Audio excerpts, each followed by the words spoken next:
Help everyone explore new worlds and ideas. Support your PBS station. The HPI is on the move. Drones. These aerial robots are replacing manned planes. They're revolutionizing warfare by allowing us to see and kill from half a world away. And they're making science fiction a reality. Now, with unprecedented access to drone scientists, engineers, and pilots. Master Armed. Nova reveals the technologies that make drones so powerful and the breakthroughs that are leading us into the future. Will drones soon replace even the most sophisticated manned planes and become a part of our everyday lives? It started out as a toy for my dogs to chase. The worry is that we'll have 30,000 drones crisscrossing the sky, accumulating all this information. They generate opposition both overseas and at home. I speak out on behalf of the rule of law. Now, enter a new chapter in aviation history as Nova takes you inside the rise of the drones. 3, 2, 1.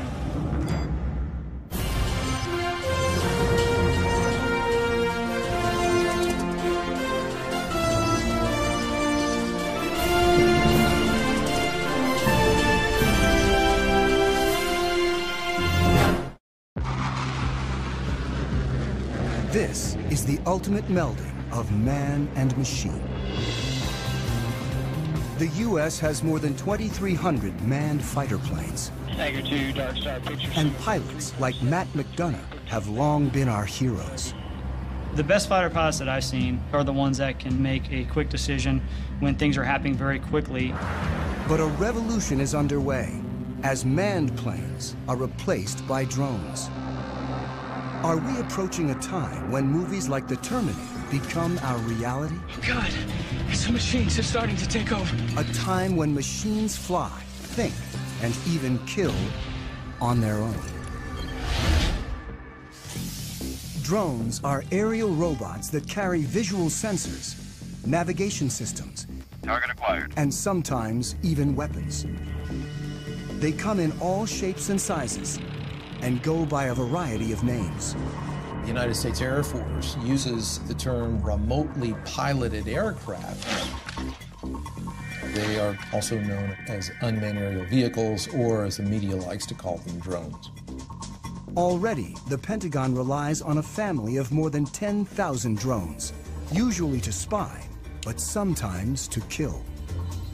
Small enough to fit in a soldier's backpack, the 3-foot-long Raven is the most widely used spy drone in the world. The stealthy Sentinel provided crucial intelligence in the raid to kill bin Laden. The killer Predator has flown thousands of missions since 2001. And the giant Global Hawk can stay aloft and spy for up to 35 hours. The military uses drones to support troops on the ground. The CIA maintains a covert drone program to find and target individuals. The government claims drones have helped to eliminate up to 70% of Al-Qaeda's top leadership. They've been so effective, the Air Force predicts nearly a third of its attack and fighter planes will be drones within a decade. Planes can fly longer, they can pull more Gs, they can be more precise when they bomb if a human is not in the cockpit. We're entering a new era when the supremacy of even the most advanced planes is being challenged as engineers take the pilot out of the cockpit. Holloman Air Force Base in southern New Mexico is the largest Air Force training base for operators of remotely piloted aircraft. My name is Chad. I'm a captain in the United States Air Force. For security reasons, we've been asked to cover our last names to prevent us from potentially becoming a target of any kind. Captain Chad has flown remotely piloted aircraft in combat for 3 years, and now teaches pilots to fly the world's most famous killer drone.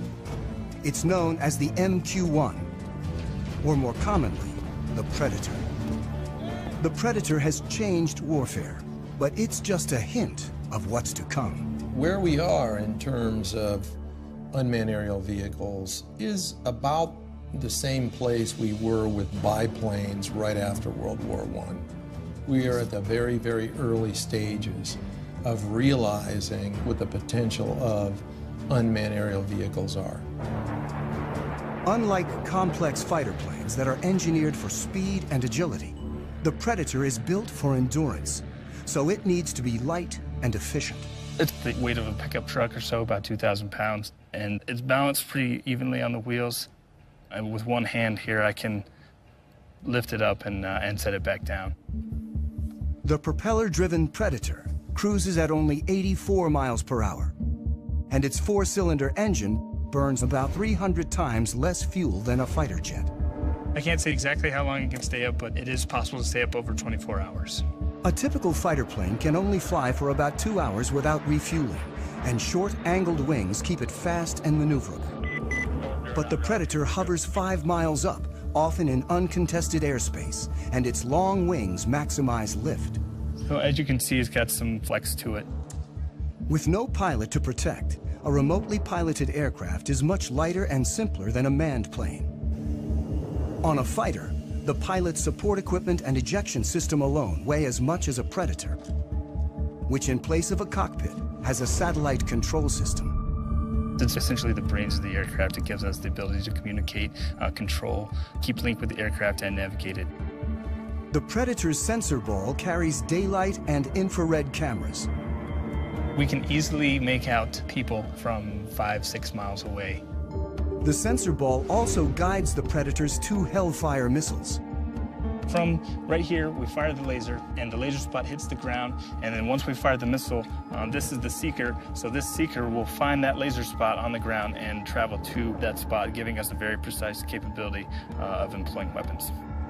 When conducting missions, remote pilots work out of small trailers on the ground. They control the Predator by satellite. This link is what makes it possible to take the human out of the cockpit and fly from virtually anywhere on the planet.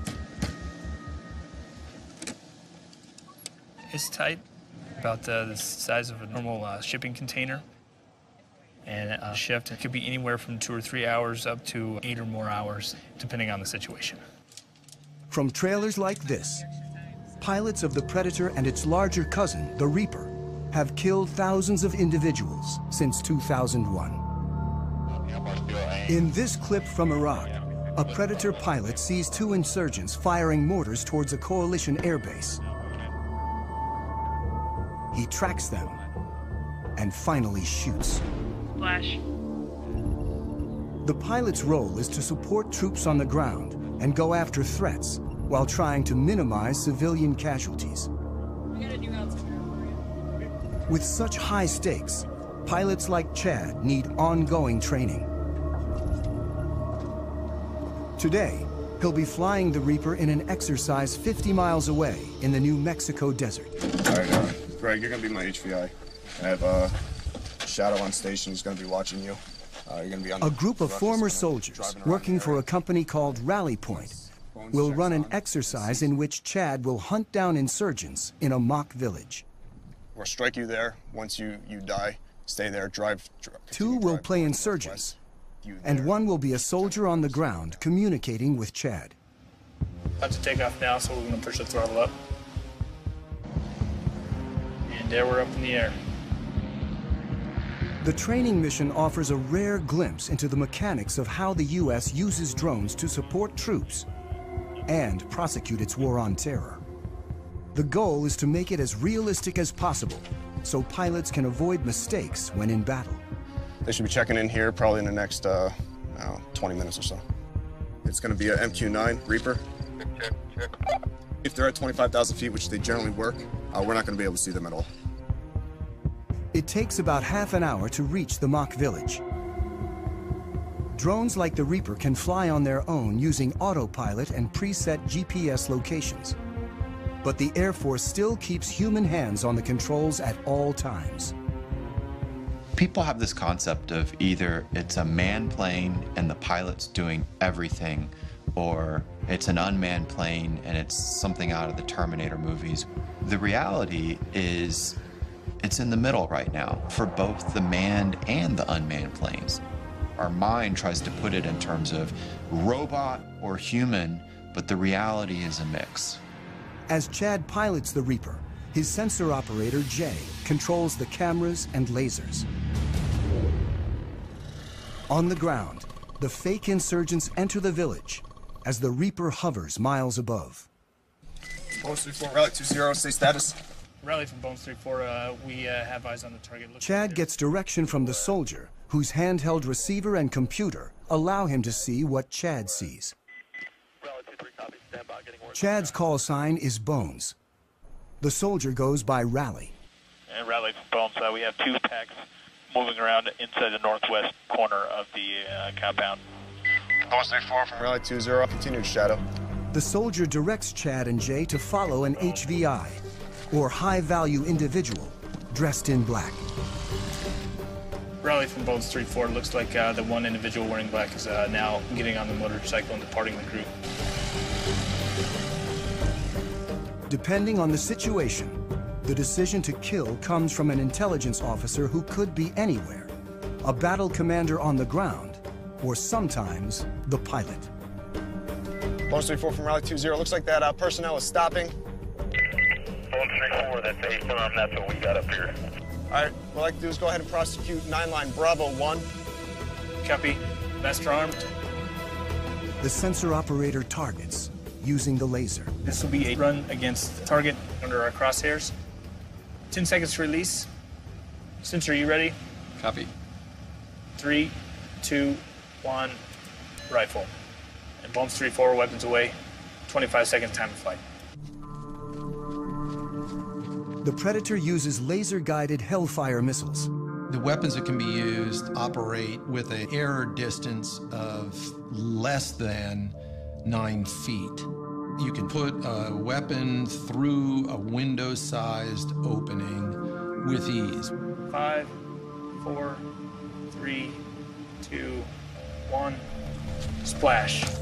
Rally from Bones 09, firm, we have splash, standby for BDA. And Bones Rally looks like good splash. Copy, lasers off, and Master Arm is now safe. The efficiency of having a single craft able to find, follow, and eliminate a target like this in real time represents a revolution in warfare. Let's go back to the middle of the last century. During World War II, it took on the order of months to assemble intelligence from a variety of different sources, whether it be airborne, on the ground, to assimilate that information and then determine what targets might be hit. Then it took hundreds of aircraft and literally thousands of bombs to go out and attack a target using that information that had been developed over a period of months. Today, with the capabilities all wrapped up into one vehicle, the Predators and the Reapers in particular, you can accomplish that find, fix, finish cycle in a matter of single-digit minutes. Before the Predator, the military had to design separate aircraft for intelligence gathering and attack. Reconnaissance was key, and after World War II, engineers built ultra-sophisticated spy planes. They went faster and higher than ever before to make sure the pilots and the information they gathered didn't fall into enemy hands. The SR-71 was triple sonic. In other words, it go over Mach 3. Max recorded altitude was 85,200 some feet. And there are several of us that have gone higher than that. Pilot Tony Bavacqua is one of a select group of men to fly the SR-71, a titanium spy plane built during the height of the Cold War that could take photos of the ground with 12-inch resolution from 90,000 feet. Literally faster than a rifle bullet. Even missiles were too slow to catch it. I was the first person in the SR-71 get shot at, and it was over Hanoi. You got an airplane that's going 2,300 miles an hour, and it's very, very difficult to even come close. They figure that the missile exploded about a mile below me, and we're in and out of there in no time. Thank God. The cost of such speed was that the SR-71 needed to be refueled every 2 hours. But there was a slower alternative called the U-2. Bavakwa is one of only 12 pilots to have flown both operationally. I was very proud of being a U-2 pilot because of what we have done and what we're still doing. It's just a magnificent platform, does excellent reconnaissance. Still widely used today, nearly 60 years after its introduction, pilot endurance limits U-2 flight time to 12 hours. It's pretty demanding on their bodies. They have to wear a special high-altitude suit for it, and then it whites them out for a good couple of days. It fatigues them quite a bit to go that high. Manned spy planes are not only limited by human endurance, they also bring the risk of pilot loss.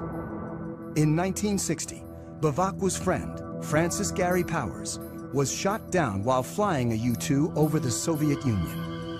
It was a propaganda field day for the Russians. Powers' cover story was that he was on a meteorological flight. Frank Powers tried to say it was a weather flight, but there was miles of film.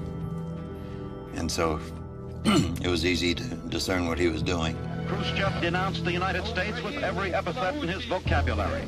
He summarily rejected all attempts of the West at reconciliation.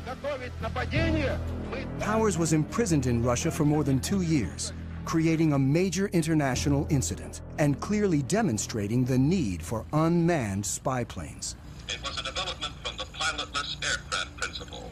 Guidance was by radio from an accompanying aircraft.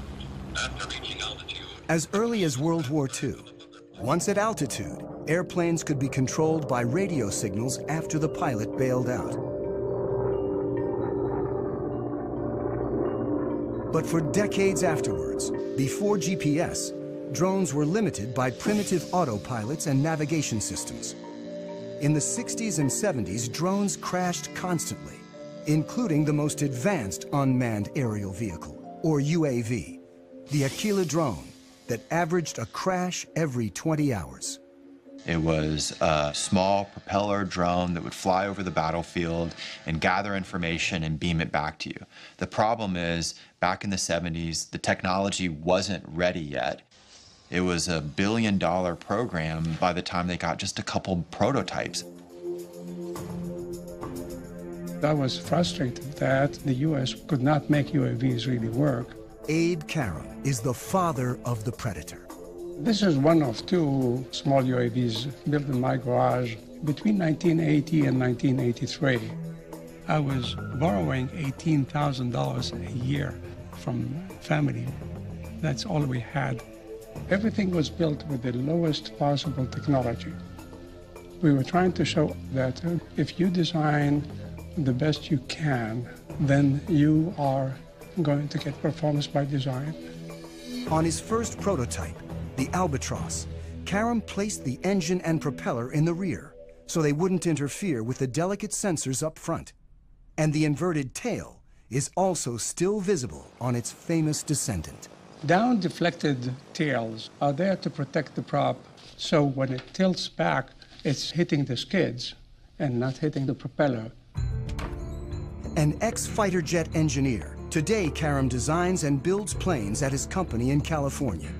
In the 70s, when he started working on drones, he realized that without a pilot in the seat, a whole new world of design possibilities opened up. Other unmanned aerial vehicles of the time were still too closely modeled on manned aircraft. I said, I don't like what I see. I'm not going to take the engine, and I'm not taking the prop, I'm not taking the landing gear, I'm not taking the computer. Karam believed that efficiency and lightness were the key to creating an affordable, high-endurance UAV. So first, he gave his craft long wings to prioritize lift over speed. When you want to be efficient, you want to be like the soaring birds, very long span wings. The albatross is the best gliding bird, is 20 times more span than the cord. And my albatross the UAV Albatross was close to that. Karam built the Albatross from scratch in his garage. He modified a go-kart engine to burn only 1/10 of a gallon of fuel an hour, and Albatross soon evolved into Amber, a 15-foot-long, 28-foot span UAV with 38-hour endurance. Karam relied on seed money from DARPA, the Defense Advanced Research Projects Agency. Its early investments in artificial intelligence and other technologies led to countless civilian uses and made modern UAVs possible. In the 1970s and 1980s, with significant DARPA impetus and some DARPA funding, a variety of new technologies emerged, including the Global Positioning System, long-range data links, lightweight computer equipment, and composite materials, as well as satellite communications and digital flight controls. The Albatross, the Amber, were the harbingers of the modern era of UAVs. We were a total team of 3 people, and we proved a lot of what we wanted to prove. Secretary of the Navy and the head of DARPA, they said, okay, you fly 500 hours, how many are you going to crash? We ended up not crashing any in the 500 hours we did for the military. Karam's Amber prototype never went into full production. But after a number of incarnations, by the mid-90s, his design became known as the Predator. Do not handle the missile by the strakes, wings, fins, seeker head, rocket motor, nozzle seal, umbilical connector housing during loading to prevent damage to equipment and or injured personnel. My UAVs were not meant to be armed. It was really built for the Cold War, when we had the big tactical challenge with so much artillery on their side, so much artillery on our side. Ready? With 2 large armies facing off, UAVs could be used for espionage, but not attack. Then, after 9/11, America started targeting individuals. Now we are fighting non-state enemies, so it starts making sense to arm the UAV, which is not my intention in the beginning. In October 2001, an armed Predator changed warfare forever. I was the commander of the air operations against Afghanistan, where we actually used, for the first time, a weapon off the MQ-1 Predator.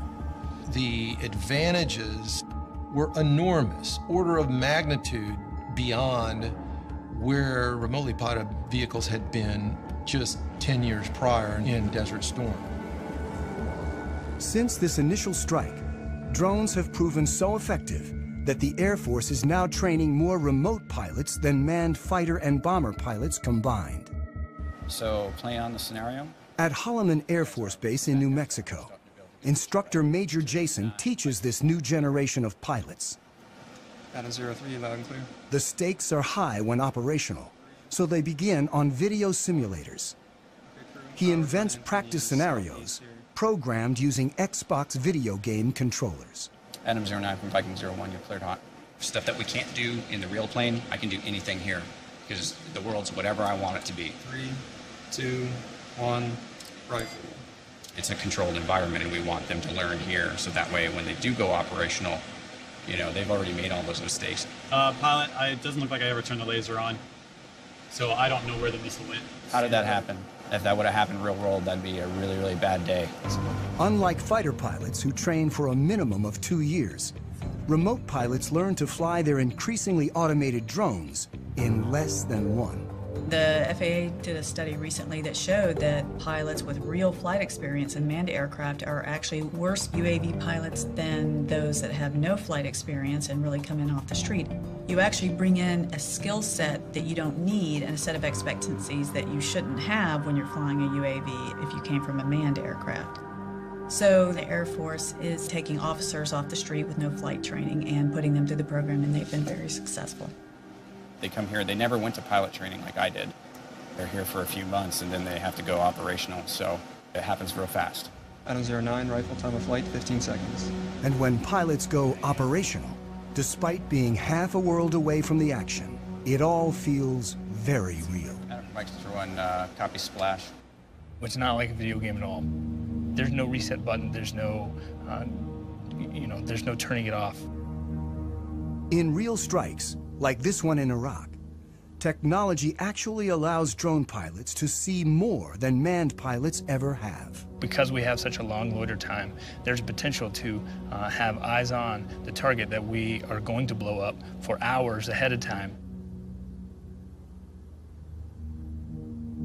Then we employ on it, strike the target.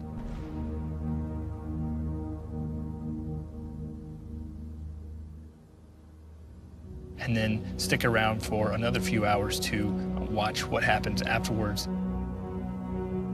You have to stay there and then stay plugged in and stay focused on the destruction that you just caused from your aircraft.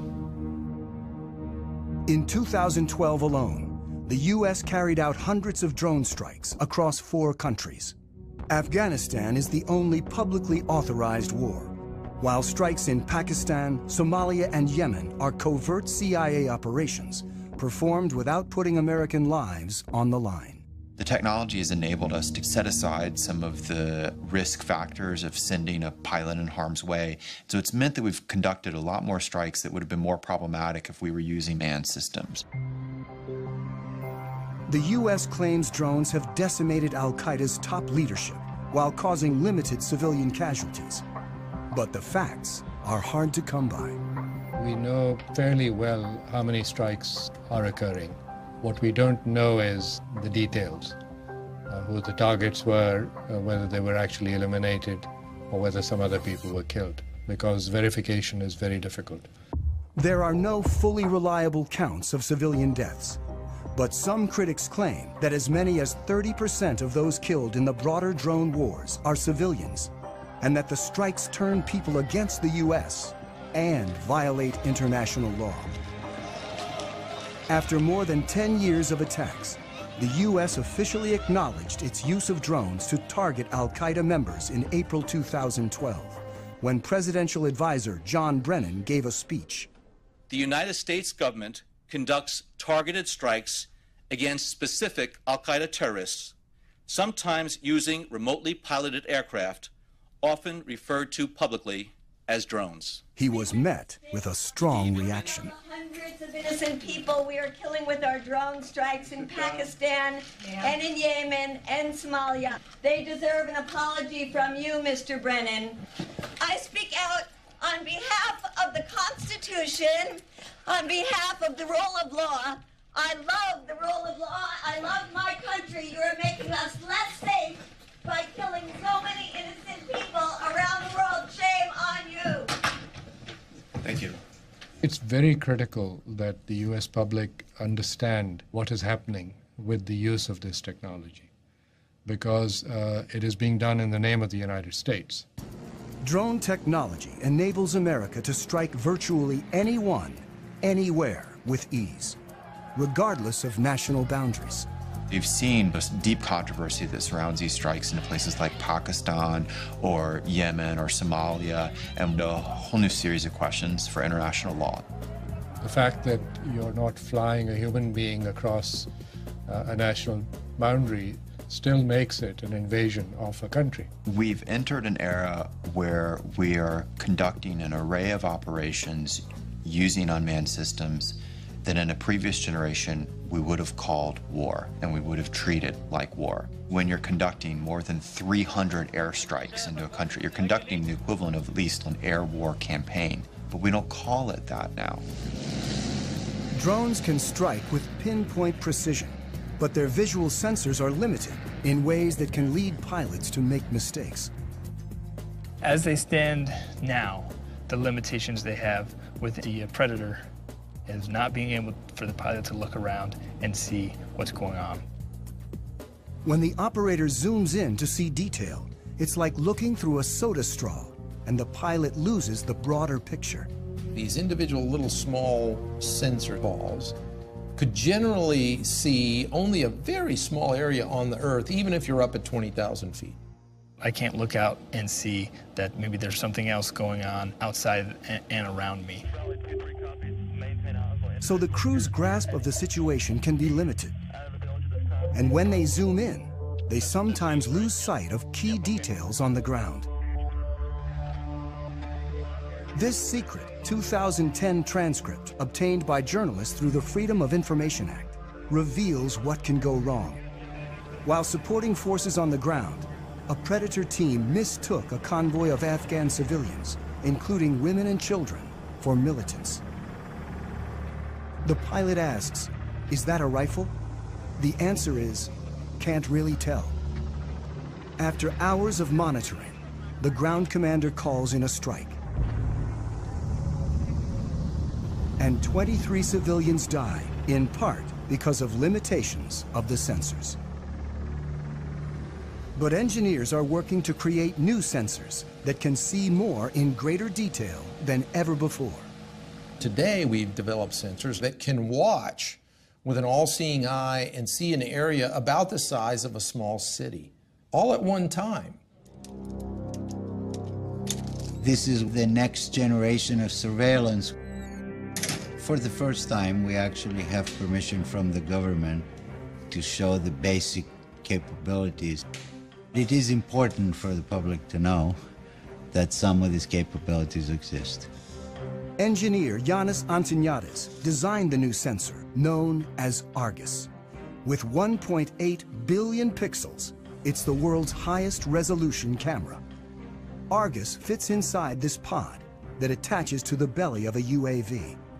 But because much of the work is classified, we can't see the sensor itself. Because we are not allowed to expose some of the pieces that make up the sensors, so you get to look at pretty plastic curtains. Also known as Wide Area Persistent Stare, Argus is the equivalent of having up to 100 predators look at an area the size of a medium-sized city at once. This image was taken 17,500 feet above Quantico, Virginia, and covers 15 square miles. This whole image is at a very, very fine resolution. So if we wanted to know what is going on in any spot along this image, say near this building at this intersection, we can generate a moving image that shows what's going on in the area. Simply by touching the screen, Antoniadis has opened up a window showing a detailed area, while still maintaining the broader context. And everything that is a moving object is being automatically tracked. The color boxes represent that the computer has recognized the moving objects. You can see individuals crossing the street. You can see individuals walking in parking lots. There's actually enough resolution to be able to see the people waving their arms or walking around, what kind of clothes they wear. And you could pick the location of where you produce these images anywhere in the entire field of view. Antoniadis can open up to 65 windows at once and can see objects as small as 6 inches on the ground. From even 17,500 feet, the white thing that you see flying around is a bird.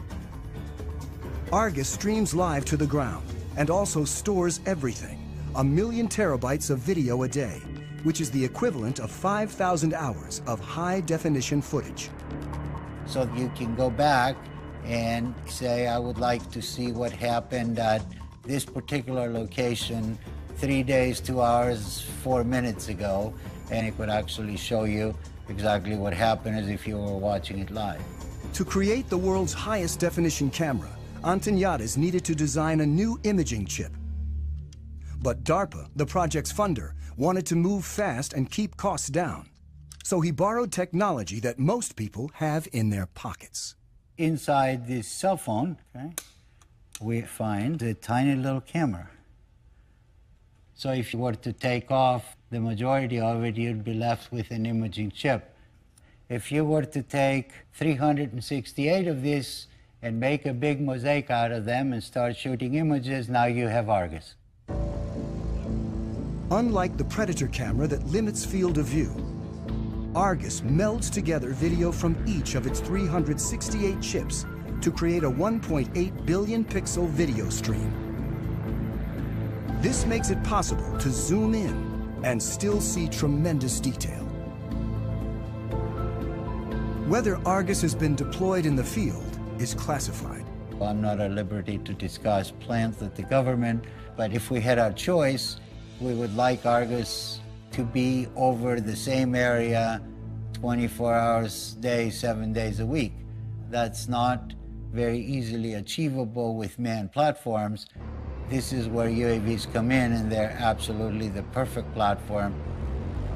Argus may be mounted on an armed UAV like the Predator, a long-range platform like the giant Global Hawk, or a development craft called the Solar Eagle that may someday stay aloft for years at a time. The U.S. Air Force right now has the ability to archive every single video that comes off of every single UAV. We're moving to an increasingly electronic society where our movements are going to be tracked. While technologies like Argus are expanding the reconnaissance power of UAVs, unmanned aircraft remain vulnerable in other ways. The Air Force's large drones still crash more often than manned planes. The $100 million Global Hawk is nearly 3 times more likely to crash than the U-2 it was designed to replace. Even if there's no pilot to lose, when a drone goes down, it can still be a problem. It doesn't take a thermonuclear brain surgeon to figure out that if you are operating a highly advanced, technologically capable system, that you'd prefer not for it to fall into adversary hands. In 2011, an American spy drone, the RQ-170 Sentinel, was lost over Iran. There was a problem with the aircraft, and it landed in an area it shouldn't have landed in, and that's about all I'm going to say. The Iranians claim they hacked into the drone's control system and took over the craft. And in theory, it is possible to take over any computerized system. You could never call up Maverick in his F-14 if the movie's, Top Gun, and you say, Maverick, talk to me, Goose. Recode all American jets as Russian jets. Tom Cruise would have, laughed his weird cackle and said, no way, man. With a computer, you can do that. Either jam it or even more so, co-opt its operations. And it's a whole new era in war. Opens up a lot of new possibilities and, of course, huge new dangers to think about. Why the Sentinel went down remains classified. But experts point out that drones often crash for very basic reasons. UAVs sometimes aren't that smart. Their self-diagnosis isn't all that smart. And by the time they have a problem, it's too late. You lose the link, lose power, and you're gone. Control can be lost for a number of reasons. When Reaper pilot Chad simply banks too sharply, he loses the satellite link. Uh-oh. The picture freezes, and he's momentarily flying blind. That was me turning. He quickly levels the craft and restores the link. I was turning aggressively, and it had trouble keeping up the satellite link. There is a degree of vulnerability involved with remotely piloted aircraft that have a command link, or they're actually operated by operators, that you can overcome by having a human in the cockpit. Dark Star, football. If for some reason I all of a sudden hear an increase in airspeed, I start to feel a roll, and I'm not intending for that to happen, well, something is going wrong, and I now need to make sure that I'm doing what I need to be doing. Unlike manned planes, drones depend on control links that can be lost, or potentially, as may have happened with the Sentinel, even taken over by the enemy. But what if a craft could operate on its own, free of any links, and even make its own decisions? In a lab at the University of Pennsylvania, Vijay Kumar is funded in part by the military to create autonomous drones that don't need external links, and like us, can sense their environment. What you see on this robot are these two chips here, which are essentially rate gyroscopes. These play the same role as the semicircular canals in the human body located near the ears, which essentially tell us orientation. So the rate gyroscopes that are on board can actually measure these angular velocities at thousands of times a second. This chip here is the accelerometer, and this allows the robot to sense accelerations in the lateral direction. So these are analogs to the otolith organs that measure acceleration in the human head. When a human pilot feels an unexpected change in acceleration, he knows to adjust the aircraft. And the robots do exactly the same thing.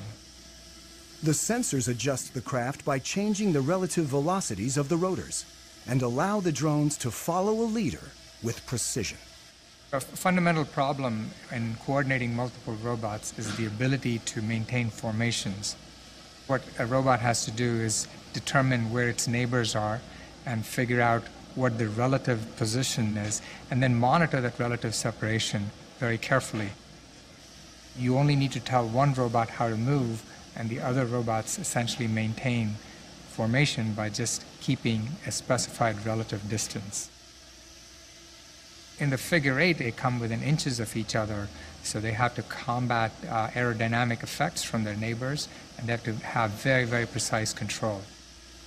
And all that is done autonomously. The precision of the robots allows them to do some things more quickly and accurately than human pilots can, like predict the movement and the shape of an object and adjust accordingly. In terms of acrobatics, I think it'll be hard to beat what a robot can do. The neuromuscular system in the human body, there may be delays of the order of 80 milliseconds to 200 milliseconds before you actually take an action in response to what you see. Well, robots have this unfair advantage. They can do these computations hundreds of times a second. So your delays are of the order of a millisecond and perhaps even less. In the lab, the drones communicate with a central computer that uses motion capture, an optical system that tracks silver reflective markers on the robots and tells them where they are at all times. But soon it may be possible to cut the cord. And they've already developed another autonomous drone that can go anywhere on its own. The holy grail is to do all of this without any kind of external sensing, without GPS. And in principle, we can do it.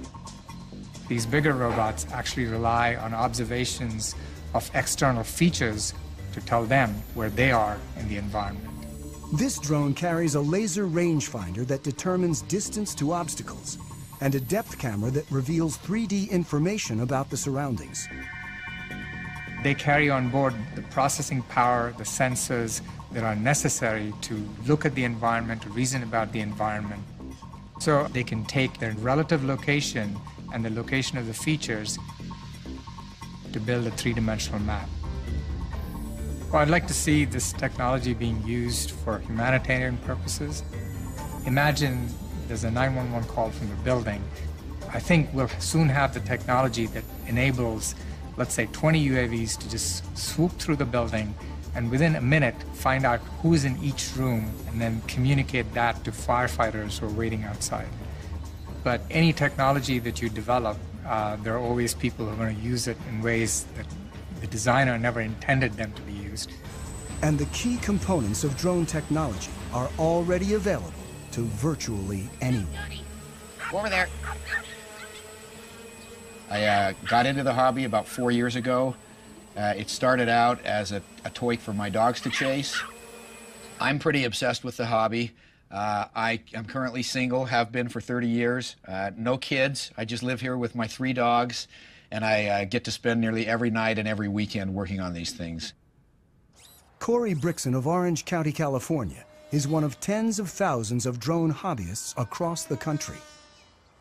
The basic quadcopter is about $500, which is the frame, the motors, the speed controllers, the electronics that you need. This is actually the GPS sensor, and that's sending the signals out to the satellites. The cameras, as small as they are, they're high-definition footage. Like the Predator, Corey's quadrotor has a programmable autopilot that uses GPS to navigate. He can set locations, altitude, and speed so the craft can fly autonomously. Corey flies for fun, but drones, small and large, are increasingly used domestically for more serious purposes. The Border Patrol searches for illegal migrants with Predators. Police departments are turning to smaller drones for reconnaissance. And thousands of individuals use them for their own, sometimes political, ends. We don't consider ourselves to be animal rights activists. We're investigators. Some of our targets are the pigeon shooters in Pennsylvania, so we had the copter up filming what's going on. There were a couple of shots and it's slowly losing altitude. And then it takes one more shot, and it's down in the trees. You can hear the shooters start cheering and laughing and all that kind of thing. What they didn't know is that we had more. This incident is the first known shoot-down of a domestic drone, but it may not be the last. The spread of drones has raised concerns about privacy and even led one senator to propose legislation limiting domestic use. I think anybody that can use a device to peer into your activities, even if it's from the air outside your window or the air above your property, I think there's a right to privacy, and I'm all for making sure that all these drones don't come back from Afghanistan and Iraq and get put to purpose here that isn't consistent with our constitutional bearings.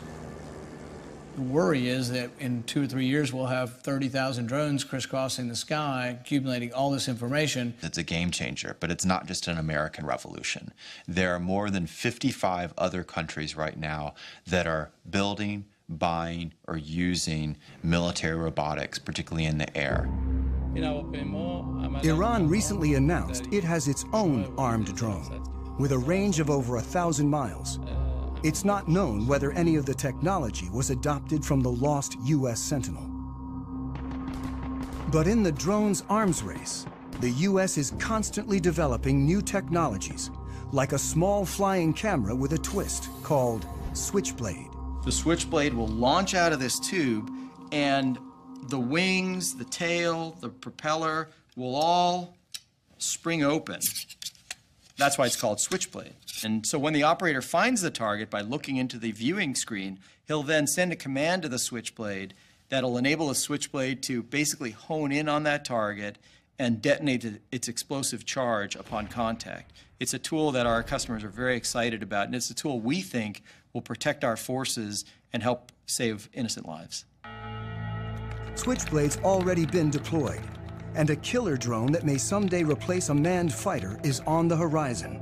And it's really about a decade ago, some folks got together and they said, what if we want to put unmanned aircraft on an aircraft carrier? How do we do that?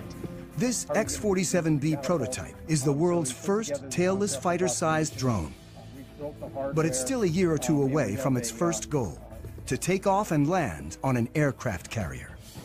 We're maturing the technology required to take this unmanned vehicle to land on the flight deck autonomously. We're focusing on the mechanics of landing the aircraft, where you have a predetermined position that you're targeting to, and the aircraft can react very quickly to changes in that environment to put itself on that pre-planned position. The system has a lot of sensors, a lot of instrumentation on it, so it knows how all of its subsystems are behaving. It knows how its engine and all of its control surfaces are performing at any time. It'll turn where we expect it to turn, it'll come back when we expect it to come back, and it'll land on the runway that we planned.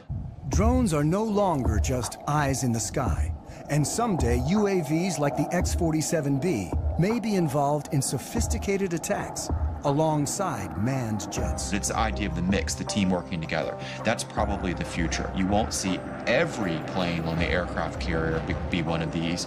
So right now the vision is, oh, we'll just have one or two. But when they get them and maybe they prove more useful, then it may be, well, we don't want one or two, we want a squadron. It's a lot like if you look at the first use of mechanized forces. Originally it was lots of horses and just a couple of trucks and tanks, and then you saw things change and change and change over time. We'll probably see the same thing happening with robotics. As drones like the X-47B mature, they'll become more autonomous, likely conducting bombing runs, then more complicated air-to-air operations. Even as policymakers debate the rules of engagement for drones, technology is moving forward toward a time when drones might operate with intelligence that more closely resembles our own. But for now, they can't do what a pilot can. When you get an aircraft like this over hostile territory, you'll have potential targets or threats that will pop up unplanned. So what we haven't done yet is develop the technology that would then react to those unplanned targets or threats. Thank you very much for coming to Pax River today. I think UAVs of the future will certainly be able to exhibit increased levels of autonomy. But I think if you were to ask most autonomy researchers or most AI researchers about whether the rise of the machines type scenario is a real concern, their response would be, we should be so lucky. And in fact, if we could get little slivers of that kind of adaptive and cognitive capability into systems, that would be a very significant breakthrough over where we stand today. Angry T-class check. I've flown about 2,000 hours, and the missions that I've flown seldom go as planned. There's a lot of pieces that you cannot plan for. Nothing replaces the human being in a tactical environment, saying what to do next and why not this and why not that. An Airbus 320 with 150 passengers goes into a flock of Canadian geese and needing to land.